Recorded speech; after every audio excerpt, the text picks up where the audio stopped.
ಜೈ ಶಿವಲೀಲಾಗೆ ಜೈ ಶಿವಲೀಲಾಗೆ ಜೈ ಶಿವಲೀಲಾಗೆ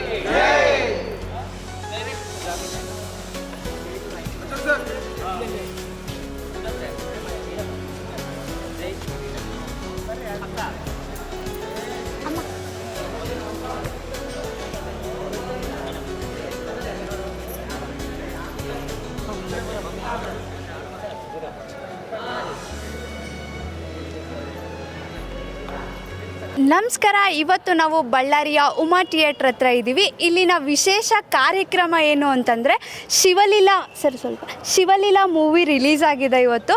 ಬನ್ನಿ, ನಮ್ಮ ಚಾಂದಿನಿ ಅಮ್ಮ ಇದ್ದಾರೆ. ಇದ್ರ ಬಗ್ಗೆ ಇನ್ನಷ್ಟು ಮಾಹಿತಿಗಳನ್ನ ನಾವು ಅವ್ರ ಹತ್ರ ಕೇಳಿ ತಿಳ್ಕೊಣ. ಅಮ್ಮ ನಮಸ್ಕಾರ. ನಮಸ್ಕಾರಮ್ಮ. ಅಮ್ಮ, ಈ ಮೂವಿ ರಿಲೀಸಿಂಗ್ ಇವತ್ತಲ್ವಾ, ಇದ್ರ ಬಗ್ಗೆ ನೀವು ಏನು ಹೇಳ್ತೀರಾ ಅಮ್ಮ? ಏನಿಲ್ಲ, ಇದು ನಮ್ಮ ಮಂಗಳಮುಖಿಯವ್ರಿಗೆ ಸಂಬಂಧಪಟ್ಟಿದ್ದು. ನಮ್ಮ ಪದ್ಮಶ್ರೀ ತಗೊಂಡಿದ್ದ ಮಂಜಮ್ಮ ಜೋಗ್ತಿಯವರು ನಮ್ಮ ಕತೆ ಅಂತೇಳಿ ನಮ್ಮ ಮಂಗಳಮುಖಿಯವರು ಯಾವ ಥರ ಇರ್ತಾರೆ ಜೀವನದಲ್ಲಿ, ಯಾವ ಥರ ಇದಾಗುತ್ತೆ ಅಂತೇಳಿ ನಮ್ಮದೇ ಅಂತೇಳಿ ಒಂದು ಶಿವಲೀಲಾ ಅಂತೇಳಿ ಸಿನಿಮಾ ತುಂಬ ಕಷ್ಟಪಟ್ಟು ನಮ್ಮ ಮಂಗಳಮುಖಿಯವರು ಮತ್ತು ಹೀರೋ ಆದಂಥ ಅವರು ಒಳ್ಳೆ ಯೂಟ್ಯೂಬರು ನಮ್ಮಂಥವ್ರಿಗೆ ಸಹಕಾರ ಕೊಟ್ಟು ನಮ್ಮ ಜೊತೆಗೆ ನಮ್ಮ ಒಟ್ಟಿಗೆ ಕೈ ಜೋಡಿಸಿ, ಮತ್ತು ಇವ್ರ ಹೆಸರು ಧನುಷ್ ಅವರು ಮತ್ತು ಡೈರೆಕ್ಟರ್ ಸಾರ್ ಅವರು, ಇವರು ನಮ್ಮದೇ ಅಂತೇಳಿ ಕತೆ ಅಂತೇಳಿ ಒಂದು ಶಿವಲೀಲಾ ಸಿನಿಮಾ ನಮ್ಮ ಗುರು ಆದಂಥ ಪದ್ಮಶ್ರೀ ತಗೊಂಡದ್ದು ಮಂಜಮ್ಮ ಜೋಗ್ತಿ ಅವ್ರಿಗನಿ ಇದರಲ್ಲಿ ತುಂಬ ಅವರು 65 ವರ್ಷ ಆದ್ರೂ ಇದರಲ್ಲಿ ಅವರು ಕಷ್ಟಪಟ್ಟು ಅವ್ರಿಗೆ ಆಗಲಿಲ್ಲ ಅಂತಂದರೆ ಸಪೋರ್ಟ್ ಮಾಡಿ ಹೀರೋ ಡೈರೆಕ್ಟ್ರು ಮತ್ತು ಇವರೆಲ್ಲರೂ ನಮಗೆ ಸಪೋರ್ಟ್ ಮಾಡಿ, ಅಮ್ಮನಿಗೆ ಸಪೋರ್ಟ್ ಮಾಡಿ ಈ ಸಿನಿಮಾ ಭಾಳಷ್ಟು ಕಷ್ಟಪಟ್ಟು ತೆಗೆದಿದ್ದಾರೆ. ಇವತ್ತಿನ ದಿವಸ ಬಳ್ಳಾರಿಯಲ್ಲಿ ಶಿವಲೀಲಾ ಫಿಲಿಮು ಉಮಾ ಥಿಯೇಟ್ರಲ್ಲಿ ಬೆಳಿಗ್ಗೆ ಶೋ ಕೊಟ್ಟಿದ್ದರು. ನಾವು ಇವಾಗ ಅವರು ಫಿಲಿಮು ಸಿನಿಮಾ ಥಿಯೇಟ್ರ್ ಇರೋ ಓನರ್ಗೆ ಹೋಗಿ ಮಾತಾಡಿದ್ದೀವಿ. ಸಾಯಂಕಾಲ ಮತ್ತು ಸೆಕೆಂಡ್ ಶೋ 2 ಶೋ ಕೊಟ್ಟಿದ್ದಾರೆ ನಮಗೆ ಅಂತೇಳಿ ಶಿವಲೀಲಾ ಸಿನಿಮಾಕ್ಕೆ. ಪ್ರತಿಯೊಬ್ಬರು ನಮ್ಮ ಬಳ್ಳಾರಿಯಲ್ಲಿ ಇರೋರು, ಅಕ್ಕಪಕ್ಕ ಇರೋರು, ನಮ್ಮ ಅಣ್ಣ ತಮ್ಮರು, ನಮ್ಮ ಅಕ್ಕ ತಂಗಿಯರು, ನಮ್ಮಂಥ ಮಂಗಳಮುಖಿಯವರು ಕಷ್ಟ ಜೀವನ ಸಿನಿಮಾ ತೆಗೆದಿದ್ದಾರೆ. ಪ್ರತಿಯೊಬ್ಬರು ಬಂದು ಈ ಸಿನಿಮಾ 2 ಶೋ ಇರುತ್ತೆ ಉಮಾ ಥಿಯೇಟ್ರಲ್ಲಿ. ನಮ್ಮ ರಾಯಲ್ ಸರ್ಕಲ್ ಇರೋ ಉಮಾ ಥಿಯೇಟ್ರ್, ನಟರಾಜ್ ಉಮಾ, ಗಂಗಾ ಶಿವ ಥಿಯೇಟ್ರಲ್ಲಿ, ಉಮಾ ಥಿಯೇಟ್ರಲ್ಲಿ ಫಿಲಿಮ್ ಶಿವಲೀಲಾ ಫಿಲಿಮು ಸಾಯಂಕಾಲ 4:15 ಒಂದು ಶೋ ಮತ್ತು ಸೆಕೆಂಡ್ ಶೋ ಒಂದು ನಾಳೆಲಿದ್ದ. ಇವತ್ತಿನ ದಿವಸ ಬೆಳಿಗ್ಗೆ ಶೋ ಇದೆ, ನಾಳೆಲಿದ್ದ 2 ಶೋ ಕೊಟ್ಟಿದ್ದಾರೆ. ಪ್ರತಿಯೊಬ್ಬರು ನಮ್ಮ ಅಕ್ಕ ತಂಗಿಯರು, ಬಳ್ಳಾರಿಯಾಗಿರೋ ನನ್ನ ಫಾಲೋವರ್ಸು, ನನ್ನ ಶ್ರೇಯೋಭಿಲಾಷಿಗಳು, ನಮ್ಮ ಅಣ್ಣ ತಮ್ಮರು, ನಮ್ಮ ಅಕ್ಕ ತಂಗಿಯರು, ನಮ್ಮಂಥ ಮಂಗಳಮುಖಿಯರು ದುಃಖ ಆದಂಥ ಸಿನಿಮಾ ಇದು ತೆಗೆದಿದ್ದಾರೆ. ಪ್ರತಿಯೊಬ್ಬರು ಬಂದು ನೋಡ್ಬೇಕಂತೇಳಿ ಕೇಳ್ಕೊತಾ ಇದ್ದೀನಿ. ಈ 2 ಮಾತು ಮಾತಾಡೋಕ್ಕೆ ಕೊಟ್ಟಿದ್ದಂಥ ETV ಅವರಿಗೆ ಧನ್ಯ. ನಮಸ್ಕಾರ ಅಮ್ಮ. ನಮಸ್ತೆ ಅಮ್ಮ. ಅಮ್ಮ, ತಮ್ಮ ಹೆಸರು? ನನ್ನ ಹೆಸರು ಮಂಜಮ್ಮ ಜೋಗ್ತಿ ಅಂತ. VTV ವೀಕ್ಷಕರಿಗೆ ಈ ಮಂಜಮ್ಮ ಜೋಗ್ತಿಯ ಅನಂತ ನಮಸ್ಕಾರಗಳು. ಅಮ್ಮ, ಈ ಶಿವಲೀಲಾ ಸಿನಿಮಾ ರಿಲೀಸ್ ಇವತ್ತಾಗಿದೆ ಅಲ್ಲ, ಇದ್ರ ಬಗ್ಗೆ ಒಂದು ಸ್ವಲ್ಪ ಮಾಹಿತಿಯನ್ನು ನಮಗೆ ತಿಳಿಸ್ಕೊಡ್ತೀರಾ? ಇದರಲ್ಲಿ ಏನಿದೆ ಅಂದರೆ ಸ್ಪೆಸಿಫಿಕ್ ಆಗಿ ಶಿವಲೀಲಾ ಮೂವಿ ಮಾಡೋಕ್ಕೆ ರೀಸನ್ ಏನು ಅದೆಲ್ಲ ತಿಳಿಸ್ಕೊಡ್ತೀರಾ ಅಮ್ಮ? ಖಂಡಿತ. ನನಗಿವತ್ತು ತುಂಬ ಖುಷಿ ಆಗ್ತಾಯಿದೆ. ಯಾಕಪ್ಪ ಖುಷಿ ಆಗ್ತಾಯಿದೆ ಅಂದರೆ, ಹಲವಾರು ವರ್ಷಗಳ ಆದ ಮೇಲೆ ನನ್ನ ಗುರು, ನನ್ನ ಸರ್ ಅಂದರೆ ಕನ್ನಡ ಮತ್ತು ಸಂಸ್ಕೃತಿ ಇಲಾಖೆಯ ನಿವೃತ್ತಿಯನ್ನು ಹೊಂದಿರತಕ್ಕಂಥ ಚೋರ್ನೂರು ಕೊಟ್ರಪ್ಪರ ಸರ್ ಜೊತೆ ನಿಂತ್ಕೊಂಡು ಇವತ್ತು ಮಾತಾಡ್ತಾ ಇದ್ದೀನಿ ಅಂದರೆ ಅದು ನನ್ನ ಭಾಗ್ಯ, ನನ್ನ ಅದೃಷ್ಟ. ಈ ಮಟ್ಟದ ತನಕ ಬೆಳೆಸಿದವರು ಅವರೇ ಅಂತ ಹೇಳೋದಕ್ಕೆ ನನಗೆ ತುಂಬ ಖುಷಿ ಆಗ್ತಾಯಿದೆ. ಇವತ್ತು ಅವ್ರ ಪಕ್ಕಕ್ಕೆ ನಿಂತ್ಕೊಂಡು ನಾನು ಮಾತಾಡ್ತಾ ಇದ್ದೀನಿ, ಅದು ಒಂಥರ ಎಲ್ಲೋ ಸಂಕೋಚ ಆಗ್ತಾಯಿದೆ. ಆದರೆ ಇವತ್ತು ನಮ್ಮ ಶಿವಲೀಲಾ ಅನ್ನೋ ಒಂದು ಸಿನಿಮಾ ನಿನ್ನೆ ತಾನೇ ರಿಲೀಸ್ ಆಗಿದೆ. ಇಡೀ ರಿಲೀಸು ನಾವು ಜನವರಿ 1ಕ್ಕೆ ಮಾಡಿದ್ವಿ. ಥಿಯೇಟ್ರುಗಳದ್ದು ಒಂದು ಸ್ವಲ್ಪ ಸಮಸ್ಯೆ ಆಗಿ ಎಲ್ಲೂ ಥಿಯೇಟ್ರುಗಳು ಕೊಡಲಿಲ್ಲ. ಬೆಂಗಳೂರಲ್ಲಿ 3 ಥಿಯೇಟ್ರ್ ಕೊಟ್ಟಿದ್ದರು. 2 ಥಿಯೇಟ್ರಲ್ಲಿ 1 ವಾರ ಹೋಯಿತು, 1 ಥಿಯೇಟ್ರಲ್ಲಿ 2 ವಾರ ಹೋಯಿತು, ಇನ್ನೊಂದು ಥಿಯೇಟ್ರಲ್ಲಿ ಈಗ 3ನೇ ವಾರ 4ನೇ ವಾರ ನಡೀತಾ ಇದೆ. ಅದಾದ ನಂತರ ನಿನ್ನೆ ಇಡೀ ಕರ್ನಾಟಕದಾದ್ಯಂತ ಹಲವಾರು ಜಿಲ್ಲೆಗಳಲ್ಲಿ ಈ ಸಿನಿಮಾವನ್ನು ನಾವು ಮತ್ತೆ ಪ್ರದರ್ಶನಕ್ಕೆ ಕೊಟ್ಟಿದ್ದೀವಿ. ಅದೇ ರೀತಿಯಾಗಿ ಇವತ್ತು ಬಳ್ಳಾರಿಯಲ್ಲಿ ನಟರಾಜ ಕಾಂಪ್ಲೆಕ್ಸ್ನಲ್ಲಿರ್ತಕ್ಕಂಥ ಉಮಾ ಥಿಯೇಟರಲ್ಲಿ ಶಿವಲೀಲಾ ನಡೀತಾ ಇದೆ. ಮಾರ್ನಿಂಗ್ ಶೋ ಕೊಟ್ಟಿದ್ದರು. ನಾವಿವಾಗ ಬಂದು ಲಕ್ಷ್ಮೀಕಾಂತ್ ರೆಡ್ಡಿ ಅವ್ರ ಜೊತೆ ಮಾತಾಡಿದ್ವಿ. ಇಲ್ಲಮ್ಮ ನಮಗೆ ಇದ್ರ ಬಗ್ಗೆ ನಮಗೇನು ಸರಿಯಾದ ಮಾಹಿತಿ ಇರಲಿಲ್ಲದ ಕಾರಣ ನಾವು ಹೆಚ್ಚು ಟೆನ್ಷನ್ ಮಾಡ್ಕೊಂಡಿದ್ದಿಲ್ಲ. ಈಗ ನೀವು ಬಂದಿದ್ದೀರಾ, ನಾಳೆಯಿಂದ ಫಸ್ಟ್ ಶೋ ಮತ್ತು ಸೆಕೆಂಡ್ ಶೋ ಸಂಜೆ ಮತ್ತು ರಾತ್ರಿ ಕೊಡ್ತೀವಿ ಅಂತ ಒಪ್ಕೊಂಡಿದ್ದಾರೆ. ಈ ಸಿನಿಮಾದಲ್ಲಿ ಸುಮಾರು 300ರಿಂದ 350 ಜನ ತೃತೀಯ ಲಿಂಗಿಗಳು ಭಾಗವಹಿಸಿದ್ದಾರೆ. ಇದು ವಿಶೇಷವಾದಂಥ ಸಿನಿಮಾ. ಇದುವರೆಗೂ ಕನ್ನಡ ಇಂಡಸ್ಟ್ರಿಯಲ್ಲೇ ಯಾರು ಈ ಥರದ ಸಿನಿಮಾವನ್ನು ಮಾಡಿಲ್ಲ. ಆದರೆ ನಮ್ಮ ಅಶೋಕ್ ಜೈರಾಮ್ ಅಂತ ನಿರ್ದೇಶನ ಮಾಡಿದವರು, ಕತೆ ಬರೆದವರು ಮತ್ತು ನಿರ್ಮಾಪಕರು ಮತ್ತು ಎಲ್ಲದನ್ನು ಇವರು ನಿಭಾಯಿಸಿ ಆ ಸಿನಿಮಾವನ್ನು ಮಾಡಿದ್ದಾರೆ. ನಮ್ಮ ಅಷ್ಟೂ ಜನ ತೃತೀಯ ಲಿಂಗಿಗಳಿಗೆ 1 ವರ್ಷಗಟ್ಟಲೆ ಟ್ರೈನಪ್ ಮಾಡಿದ್ದಾರೆ.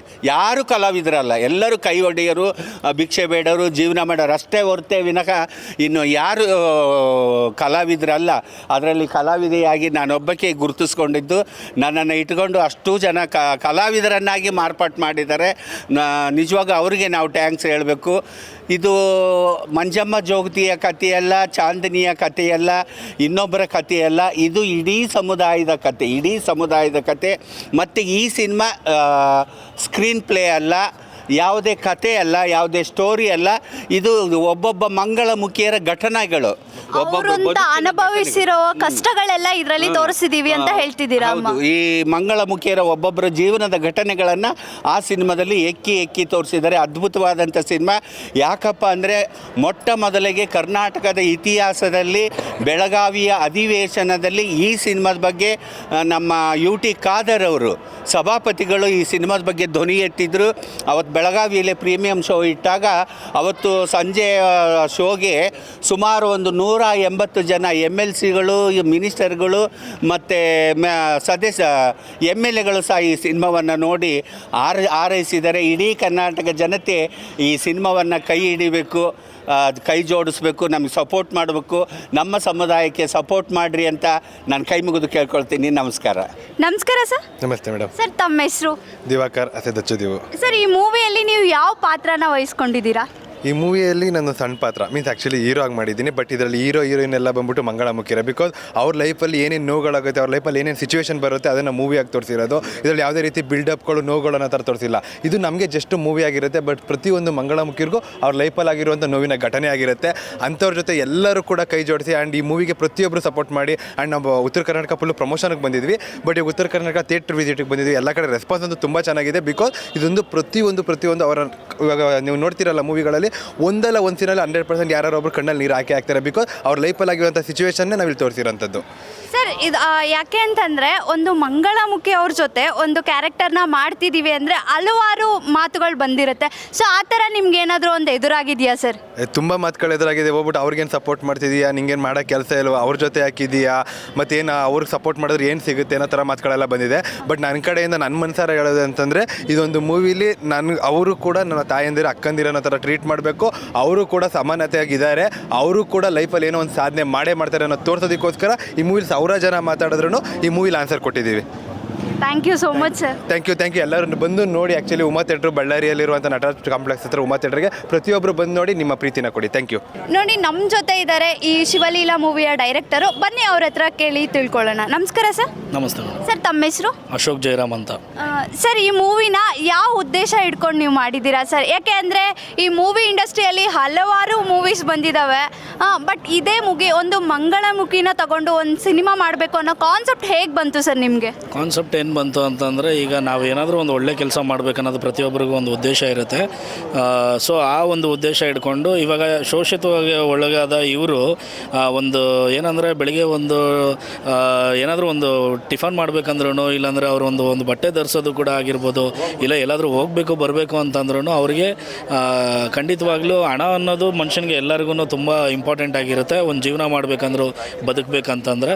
ಸೊ ಆ ಒಂದು ಹಣಕಾಸನ್ನು ಇವರು ಬರೀ ಭಿಕ್ಷೆ ಬೇಡ್ಕೊಂಡೇ ತಿನ್ನಬೇಕು, ಭಿಕ್ಷೆ ಬೇಡ್ಕೊಂಡೆ ಅವರೊಂದು ಉಡುಪುಗಳನ್ನ ತೊಗೋಬೇಕು, ಭಿಕ್ಷೆ ಬೇಡ್ಕೊಂಡೆ ಎಲ್ಲರೂ ಜೀವನ ನಡೆಸಬೇಕು ಅಂದರೆ ತುಂಬ ಕಷ್ಟ ಆಗುತ್ತೆ. ಸೊ ಈ ಕಷ್ಟಗಳನ್ನ ಜನದ ಮಧ್ಯೆ ಇಡೋಣ, ಅವ್ರಿಗೇನಾದರೂ ಒಂದು ಉಪಯೋಗ ಆಗುತ್ತೆ, ಒಳ್ಳೆಯದಾಗುತ್ತೆ ಅಂತ ಅನ್ನೋದಕ್ಕೋಸ್ಕರ ಆ ಒಂದು ಕಾರಣದಿಂದ ಇವರಿಗೆ ಒಂದು 6ರಿಂದ 7 ತಿಂಗಳು ನಾನು ಟ್ರೈನಿಂಗ್ ಕೊಟ್ಬಿಟ್ಟು ಇದು ಮಾಡಿಕೊಂಡು ಸೊ ಈ ಸಿನಿಮಾವನ್ನು ಕತೆ ತೊಗೊಂಡಿರ್ತೀವಿ. ಸೊ ಅದೇ ರೀತಿ ಎಲ್ಲ ಮಾಡುವಾಗ ಇವಾಗ ಎಲ್ಲರನ್ನೂ ದೂರ ತಳ್ತಾರೆ ಅನ್ನೋದಕ್ಕೆ ಏನು ಸಾಕ್ಷಿ ಅಂದರೆ ಥಿಯೇಟ್ರೇ ಸಿಗಲಿಲ್ಲ ನಮಗೆ. ಇವ್ರಿಗೆ ಒಂದು ಮಂಗಳಮುಖಿಯರ ಸಿನಿಮಾ ಅಂದ್ಬಿಟ್ಟು ಎಷ್ಟೋ ಕಡೆ ಅವಮಾನಗಳು ಕಷ್ಟಗಳು ಪಟ್ಟಿದ್ದೀವಿ ನಾವು. ಶೂಟಿಂಗ್ ಮಾಡೋದ್ರಿಂದ ಹಿಡಿದು ರಿಲೀಸಿಗಿಂದ ಹಿಡಿದು 1ನೇ ತಾರೀಕಿಗೆ ರಿಲೀಸ್ ಆಗಿತ್ತು. ಸೊ ಒಂದೇ ಒಂದು ಥಿಯೇಟ್ರ್ ಕೊಟ್ಟಿದ್ದರು.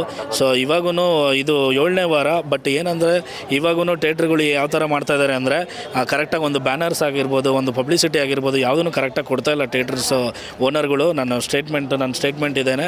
ಸೊ ದಯವಿಟ್ಟು ಎಲ್ಲರೂ ಸಹಕರಿಸಬೇಕು. ಜನಗಳು ಎಲ್ಲರೂ ಬಂದು ಥಿಯೇಟ್ರಲ್ಲೇ ಬಂದು ಸಿನಿಮಾ ನೋಡಬೇಕು.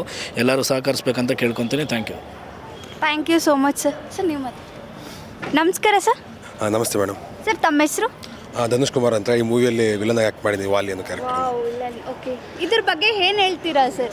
ಮೇಡಮ್, ಆ್ಯಕ್ಚುಲಿ ಇದು ಶಿವಲೀಲಾ ಮೂವಿ ಬಂದುಬಿಟ್ಟು ಮಂಗಳಮುಖಿಯರ ನಿಜವಾದ ಜೀವನದ ಕಥೆ ಇದು. ಅಶೋಕ್ ಜಯರಾಮ್ ಅವರು ಇದನ್ನ ಟೋಟಲಾಗಿ ಅವ್ರ ಬಗ್ಗೆ ಅರ್ಥ ಮಾಡ್ಕೊಂಡು ಪ್ರತಿಯೊಂದು ಅವ್ರದ್ದು ಯಾವ ಥರ ಇರುತ್ತೆ, ಲೈಫ್ ಸ್ಟೈಲ್ ಯಾವ ಥರ ಇರುತ್ತೆ ಅಂತ ಹೇಳ್ಬಿಟ್ಟು ಇದ್ರ ಬಗ್ಗೆ ಒಂದು ಕಂಟೆಂಟ್ ಮಾಡಿ ಅದನ್ನ ಸ್ಟೋರಿ ಮಾಡಿ ಜಚ್ಚು ದಿವಾಕರ್ ಅವರು ಇನ್ಫ್ಲುಯೆನ್ಸ್ ಅವರು ಕೂಡ ಇದಕ್ಕೆ ಒಂದು ಸಾಥ್ ಕೊಟ್ಟು ಹೀರೋ ಕ್ಯಾರೆಕ್ಟರಲ್ಲಿ. ನಾನು ಮತ್ತು ಜಚ್ಚು ದಿವಾಕರ್ ಇದರಲ್ಲಿ ಸಪೋರ್ಟಿಂಗ್ ಕ್ಯಾರೆಕ್ಟರ್ ಥರ ಬಂದು ಮಾಡಿರೋದು. ಸೊ ನನ್ನ ಕ್ಯಾರೆಕ್ಟರ್ ಬಂದುಬಿಟ್ಟು ಇವ್ರ ಜೀವನದಲ್ಲಿ ಒಬ್ಬ ವಿಲನ್ ಅಂತ ಇರ್ತಾರೆ, ಎಲ್ಲರ ಜೀವನದಲ್ಲಿ ಒಬ್ಬ ವಿಲನ್ ಅಂತ ಇರ್ತಾರೆ. ಸೊ ಆ ಥರ ಒಂದು ಕ್ಯಾರೆಕ್ಟರ್ ಪ್ಲೇ ನಾನು ಮಾಡಿರೋದು. ಸೊ ಇದ್ರಿಂದ ಪಾಸಿಟಿವ್ ಕ್ಯಾರೆಕ್ಟರ್ ಆಗಿ ಜಚ್ಚು ದಿವಾಕರ್ ಒಬ್ಬ ಸಪೋರ್ಟ್ ಕ್ಯಾರೆಕ್ಟರ್ ಆಗಿ ಅವ್ರು ಬಂದಿರ್ತಾರೆ, ಅವ್ರಿಗೆ ಹೆಲ್ಪ್ ಮಾಡೋಕ್ಕಂತಂದರೆ ಮಂಜಮ್ಮ ಅವರ ದತ್ತು ಮಗ ಆಗಿರ್ತಾರೆ ಇದರಲ್ಲಿ. ಸೊ ನಾನು ಕೇಳೋದಂದರೆ ಎಲ್ರಿಗೂ ಎಲ್ಲರೂ ಬಂದು ಈ ಶಿವಲೀಲಾ ಮೂವಿನ ನೋಡಿ ಮಂಗಳಮುಖಿ ಸಮುದಾಯಕ್ಕೆ ನಮ್ಮ ಥರ ಅವ್ರಿಗೂ ಸಮಾಜ ಸಿಗಲಿ ಅನ್ನೋದೇ ಮೇನ್ ಉದ್ದೇಶ. ಸೊ ಪ್ಲೀಸ್ ಎಲ್ಲರೂ ಬಂದು ಎಲ್ಲ ರಾಜ್ಯದಂತ ಬಿಡುಗಡೆ ಈ ಮೂವಿಗೆ ನಿಮ್ಗಳ ಸಪೋರ್ಟ್ ಬೇಕಂತ ಕೇಳ್ಕೊತೀನಿ. ತುಂಬಾ ಹೆಲ್ಪ್ ಬೇಕಿದೆ ಮೂವಿಗೆ. ಸೊ ಸಪೋರ್ಟ್ ಮಾಡಿ. Thank you. ನೋಡಿದ್ರಲ್ಲ ವೀಕ್ಷಕರೇ, ಶಿವಲೀಲಾ ಮೂವಿಗೆ ನೀವು ತುಂಬ ಜನ ಯಾವುದ್ಯಾವುದೋ ಮೂವಿಗಳು ನೋಡ್ತಿರ್ತೀರ. ಬಟ್ ಒಂದು ಮಂಗಳಮುಖಿ ಅವರು ಅಷ್ಟೋ ಕಷ್ಟಪಟ್ಟಿರ್ತಾರೆ. ಅವರು ಒಂದು ಜೀವನ ಮಾಡಬೇಕು ಅಂದ್ರೆ ತುಂಬ ಕಷ್ಟಗಳನ್ನ ಫೇಸ್ ಮಾಡ್ತಾ ಇರ್ತಾರೆ. ಅದರಲ್ಲೂ ಒಂದು ಮೂವಿ ಮಾಡಿದ್ದಾರೆ. ಬನ್ನಿ ಆ ಮೂವಿನ ನೀವು ನೋಡಿ, ಅದಕ್ಕೆ ಒಂದು ನಿಮ್ಮ ಕಡೆಯಿಂದ ಒಂದು ಸಪೋರ್ಟಿವ್ ಮಾಡಿಕೊಡ್ಬೇಕಂತ ನಮ್ಮ VTV ಬಳ್ಳಾರಿಯಿಂದ ನಾನು ರಿಕ್ವೆಸ್ಟ್ ಮಾಡ್ಕೊತೀನಿ.